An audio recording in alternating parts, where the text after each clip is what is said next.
There's been a lot of discussion recently about demos in Valorant. Obviously, it'd be really cool to see pros' perspective to see what they do, much like in CS, but I still think it is possible to kind of make that content now, even without that kind of tool. So this is my attempt at doing that. In this video, I wanted to go over Nismo's insane performance on KAYO to qualify Ghost for the NA VCT, not only highlighting some of the amazing individual stuff he did, but also talking about KAYO and Icebox, why he's good, and some lineups that you really should be learning if you are a KAYO player. This is just a bit of experimental stuff. I'd like to do more, so let me know what you think in the comments and subscribe if you want to see more. We'll start off with a pistol, as it's actually quite an interesting pistol that comes out of Ghost. First of all, I wanted to highlight Nismo's buy because it's a bit interesting. You've got the Ghost and then actually picking up the Fragment. There was an article a couple of weeks ago now talking about the buys from Masters 1, what teams and players typically picked up, and the majority of KOs do tend to go with the Flash and a Ghost instead, so it's interesting that Nismo picked up the Fragment, but we do see why in a second. First lineup we see is a pretty easy one to remember. It's just a knife into Kitchen. Obviously this will catch anybody that's playing in Kitchen on trying to push down Tube, like a Sage, maybe putting down a wall for example in his Tube position, but as you've seen it also catches any enemy player that's playing on ramp. And when you have this Poison Cloud that's coming for Viper, the enemy team is sort of expecting a lot of mid pressure coming through to the B site from Orange. So it puts a lot of pressure on this Silver to gain some information. He has a recon dart, but he just peeks his head up a little bit just before that Poison Cloud goes up, and it allows Ghost to get the kill. But what I like here from Ghost is the reset. They actually back off of mid and head towards A, and we finally see this Fragment being used. It's used in this corner for any of those who want to copy this lineup, and it lands all the way in this little gap between 410 and the A site, just in case any enemy player is trying to play on a cheeky angle there. With no more utility, Nismo plays a bit more aggressively, tries to play off Koala as well, does get a kill but ends up getting traded out just as his 0 point is about to come online again, and actually we see Knights being able to take the round from that point. So not the best start for him. Going on to the first full buy for Nismo and Ghost, this is a lineup that you're going to want to learn. It's commonly used a lot and it's very good at getting from the attacker's spawn over towards yellow. It'll catch any players like this Chamber that's trying to play aggressively from this spot, suppress them, and then they can't actually escape. And the lineup's fairly straightforward to sort of match up. Just basically park your keister here, try and line up these positions with your UI to the map, and you're pretty much good to go.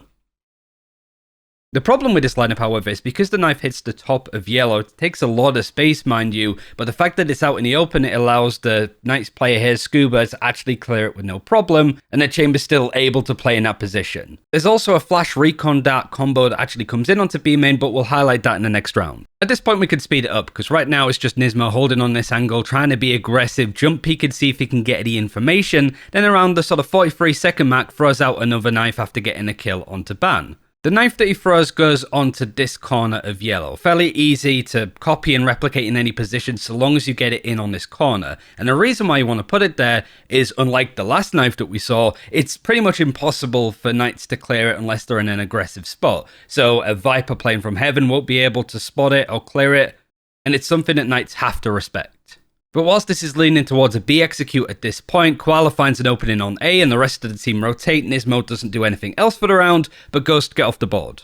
Ghost start off by throwing a little bit of initial utility towards B. We get to see that Flash Recon Dart combo from Nismo's perspective, just bouncing it off this wall. And you could also see from this perspective, from the second observer, where the Flash actually pops and where the Recon Dart goes and how good it is actually to get that B main control pretty early on. Whilst Ban manages to sneak by a little bit, he does get flashed and Ghost have a good idea that he's in that position, so they peek out, they get the kill narrowly, and put themselves in a nice 5v4. You'll also notice that Nismo this time didn't use his knife at the start of the round. He saved it a bit later and throws it onto the corner that I was just talking about on yellow. But this is important because this is something that Nismo does as well. Plays in on this angle just to make sure that no enemy player actually crosses over into that position, that he's just suppressed. There are a couple of instances where that could happen, but again, we'll touch on that as we go through the rounds. But not only is he watching to see if an enemy player actually crosses, he's jiggle peeking and ever so slightly, in small increments, starting to peek a little bit wide and clear some of these off angles that a player could be on.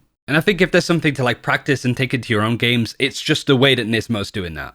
At this point, Ghost are waiting for all of their utility to basically be online again. The Sage wall comes up as well as the Viper wall. And from a distance, the KO actually throws in a flash that goes in towards the back of Snowman from distance. This isn't a hard lineup to find, just generally yeet it in this direction. There's no follow-up, but it's just good to basically keep Ziff in this position that he can't really push up and needs to be careful that somebody's going to peek out. Obviously, with Scuba here on this wall, they know that there's no attacking player that's actually crossed over here, so it's more just a warning shot than anything. Even though Ghost actually used the Viper's Pit, they head over towards A, they reset and do what they do best, but you'll notice that Frosty is actually still over here just waiting. The 0 point, however, that comes in for Nismo, again, a popular one that you want to consistently be doing, just throwing it onto the back of A Heaven, very hard to clear for the defenders and gets so much information in around the site, and even catches Frosty in this position where he's playing off the back of stairs. A fragment's also used, and I think it's thrown towards stairs, but it's kind of hard to tell. Ghost have pulled the score back, and Knights are on their first Thrifty, which is something that Ghost have to respect quite a lot, because Knights' Thrifties are actually really good. On average, the teams in the North American qualifiers won 9% of their Thrifty rounds against a full buy, but for Knights, they won 25% of the time. And Ghost definitely respect it. Same lineup towards B main from spawn comes in, as well as the flash recon dat combo. It's cleared instantly from Ziff as he's playing on the top of this box. And like I said, Ghost taking it very careful just because they know the firepower that Knights can have even when they don't have the weaponry. They re-clear B main with the Owl drone, check some of these angles, and Nismo actually picks up the orb to get his ultimate online. And the fact that Brock uses a recon dat here just to clear some of these close corners really does tell you how scared they are of some of these positions that Knights can find themselves in, especially 50 seconds into the round. Nismo gets his second knife on board, gets into that corner, and does actually catch on to where the Raze is playing from. Immediately after it suppresses the Raze and the Viper, he pulls out that ultimate and starts to push out aggressively. I also wanted to highlight Brock here, kind of surmising where the Raze is going to be playing from through the back of yellow, gets the shock dart to connect, and Nismo just peeks off the back of it. With the ultimate still active, Nismo's still pushing up, trying to get the best effective range he can with this ult, playing on an aggressive angle too, just in case. Then as the ultimate runs out, he gets back into a safe position on yellow. Final thing to mention is a fragment is used from the back of yellow by Nismo, and it actually gets into this gap between the sage wall and the back of the site, and it connects so nicely onto Scuba. Again, it's against an eco, but it's still nice utility and ideas that you can try out in your own games, and a fairly straightforward lineup to hit. One of the reasons why KAYO is so good on this map is because it's about shutting down any defensive aggression that comes in from the A side. It used to be Reyna, but nowadays a lot of chambers are starting to push up aggressively, take this space, and be able to get a kill and teleport out. So KAYO being able to suppress certain positions and stop a chamber pushing up is valuable. This is the time where Ghosts don't actually do it. Nismo peeks out, Ban is able to get into this position aggressively with the operator and teleport out. The reason why Nismo doesn't use any utility like a flash or a knife in this point is because we do see the recon dart being used from Brock. Because of this aggression that's come in from Knights, it's instantly cleared, and Ban still dedicates, he's not afraid to take that engagement, and there is a chance that Nismo still gets the kill considering the first couple of shots from the Vandal do connect before Ban actually nails him with the operator. So it wasn't bad by any stretch from Nismo at all. Moving on to round 8, we do see the knife used straight away over on pipes, again to stop anybody from pushing up aggressively, and it also helps with this recon dart and the slow that we see coming out of John to just stop any defensive aggression from Knights. The push comes in, this is fairly straightforward, Nismo doesn't use any more utility until John goes down to the recon dart snakebite combo, in which he activates his second ultimate of the half. I also really like the positioning overall from Ghost. Not only do you have Koala Nu playing behind this box, which is going to set up a nice play in a second, but all of Ghost are in positions where they're holding this right side and not really visible from the left, especially a Protoss position here. It means that the whole team is watching for one side and nobody can really push through maze to catch anybody by surprise. For highlighting this mode, the flash comes in. Because Koala Noob's playing from an anti-flash position, he can peek out, get the kill onto Gangster, and teleport out. Nismo throws his second flash just shortly before, again stalling, and the fragment comes in onto this maze position to stop anybody from pushing in. Frosty does get the kill onto a Proto, but instantly traded in from Nismo, who again is in a great position and spot that you should be copying if you're playing Icebox on attack. It's so hard to clear this position. Nismo does go down to the operator shortly after. The rest of Ghost are in a good spot to hold off for this round. This is where Nismo really starts to come online. Only 10 and 5 so far, so these last few rounds he gets a lot of stuff done. It's another eco coming out at night, but they need to be careful, especially with that chamber ultimate online. Ban gets up to this position again and still gets a kill onto Koala, but Nismo's expecting it this time, has the lineup and trades for his teammate. They back off, but they actually go back just to make sure that they juggle out the gun that was dropped from Koala and put it out the map, knowing that Knights would want to try and pick it up and use it themselves. Ghost aren't giving him any chances. A little bit later into the round, Ghost push up towards B main, and a different knife that's used, similar sort of vein from the ones that we've seen previously from Nismo, throws it from yellow, gets into a corner that's really hard to clear, and basically confirms to Ghost that all of this space is available and there's not going to be an enemy that tries to push out and stop them. Especially with them dedicating the Viper's Pit. Like I keep saying, like Ghost are not giving any chances up to Knights here. Knights actually managed to retake this yellow control. So we see Nismo throwing in a fragment just towards the back of yellow to stop anybody from peeking out. But it also means that he can focus towards the high ground where I think Ghost actually heard a blast pack used as Ziff is now over on top of yellow.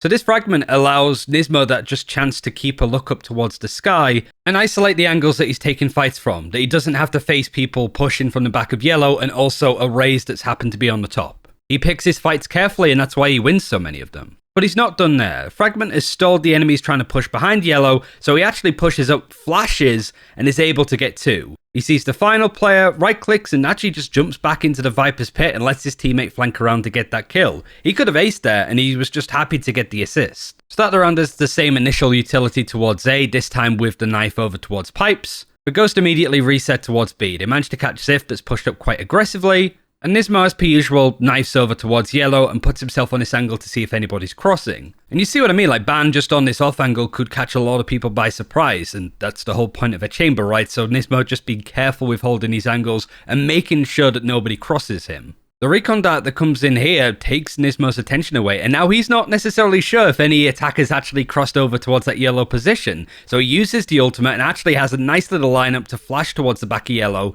and also towards that B site. Even see Brock bringing out the recon dart again just to be sure. It's so careful and considered out of Ghost, and just some really nice, fundamentally strong utility. Everything grinds to a halt for a little bit as Ghost hold off and wait for this wall to come in. There's a fragment lineup that goes towards the top of B Heaven as well, just in case anybody's going to peek out from that position. And then Nismo just sends it. This position's really good because any attackers that peek out of here, you've got a nice little 1v1 situation to trade them out. They're vulnerable, of course, take a bit of decay damage, but Nismo is actually pushing beyond that. Flashes through this Viper's wall, pushes out and manages to catch two. Also gets himself on a nice little off angle to catch Frosty in this spot too to get himself another 4K.